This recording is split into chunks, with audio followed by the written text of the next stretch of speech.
देख रहे हैं एबी न्यूज का डिजिटल प्लेटफॉर्म और मैं हूं आपके साथ पूजा तिवारी। बिहार विधानसभा चुनाव की घोषणा अब कुछ ही दिनों में होने वाली है और उससे पहले ही सियासी पारा चढ़ चुका है। प्रदेश की राजनीति इस समय पूरी तरह से चुनावी रंग में रंगी नजर आ रही है। एक ओर सत्ता पक्ष अपने विकास और सुरक्षा के मुद्दे पर जनता से समर्थन मांग रहा है, तो दूसरी ओर विपक्ष बेरोजगारी, शिक्षा, किसानों की हालत और महंगाई जैसे मुद्दों को जनता के बीच ले जाने की कोशिश में है। इसी बीच केंद्रीय मंत्री गिरिराज सिंह ने कांग्रेस पर बड़ा हमला बोला है। उन्होंने कहा है कि कांग्रेस देश को अस्थिर कर गृह युद्ध जैसी स्थिति पैदा करने की साजिश रच रही है। इतना ही नहीं, उन्होंने AIMIM अध्यक्ष ओवैसी पर भी आरोप लगाया कि वे लोगों को भड़काकर सत्ता की सीढ़ियां चढ़ना चाहते हैं और बिहार जैसे संवेदनशील राज्य में नफरत फैलाने की कोशिश कर रहे हैं। वहीं भाजपा ने अपने सबसे बड़े रणनीतिकार गृह मंत्री अमित शाह को बिहार की सियासत में झोंक दिया है।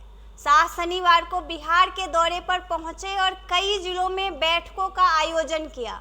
इन बैठकों में बूथ स्तर पर कार्यकर्ताओं को सक्रिय करने और चुनावी रणनीति को धार देने पर जोर दिया गया। भाजपा यह जताना चाह रही है कि वह चुनाव में किसी भी हालत में ढिलाई बरतने के मूड में नहीं है और संगठन को गांव-गांव तक मजबूत करना उसका लक्ष्य है। इधर विपक्षी महागठबंधन की ओर से भी बैठकों और आपसी तालमेल की कवायद तेज हो गई है। राजद, कांग्रेस और अन्य सहयोगी दल जनता के बीच इस बार खासकर बेरोजगारी, सरकारी भर्तियों में पारदर्शिता, किसानों की समस्याओं और शिक्षा व्यवस्था को बड़ा चुनावी मुद्दा बनाने का प्रयास कर रहे हैं। हालांकि जातीय समीकरण और क्षेत्रीय प्रभाव भी इन दलों की रणनीति में अहम भूमिका निभा रहे हैं।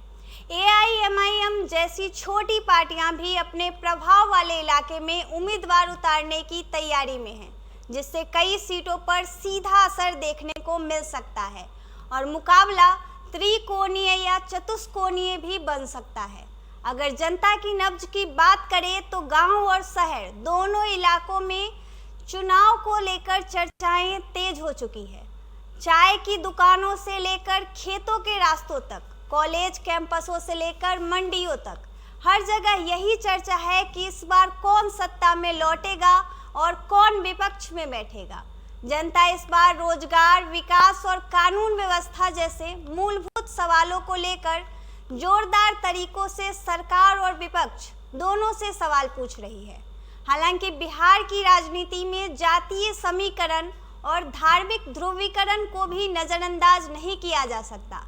यानी साफ है कि चुनाव नजदीक आते ही बिहार की राजनीति में बयानबाजी तेज हो गई है। नेताओं के दौरे बढ़ गए हैं और जनता की उत्सुकता लगातार बढ़ रही है।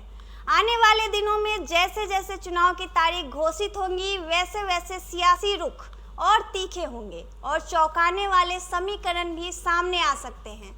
तो यह थी आज की बड़ी और विस्तृत जानकारी खबर, राजनीति खबर। आप अपनी राय, सुझाव हमें कमेंट बॉक्स में जरूर बताइए।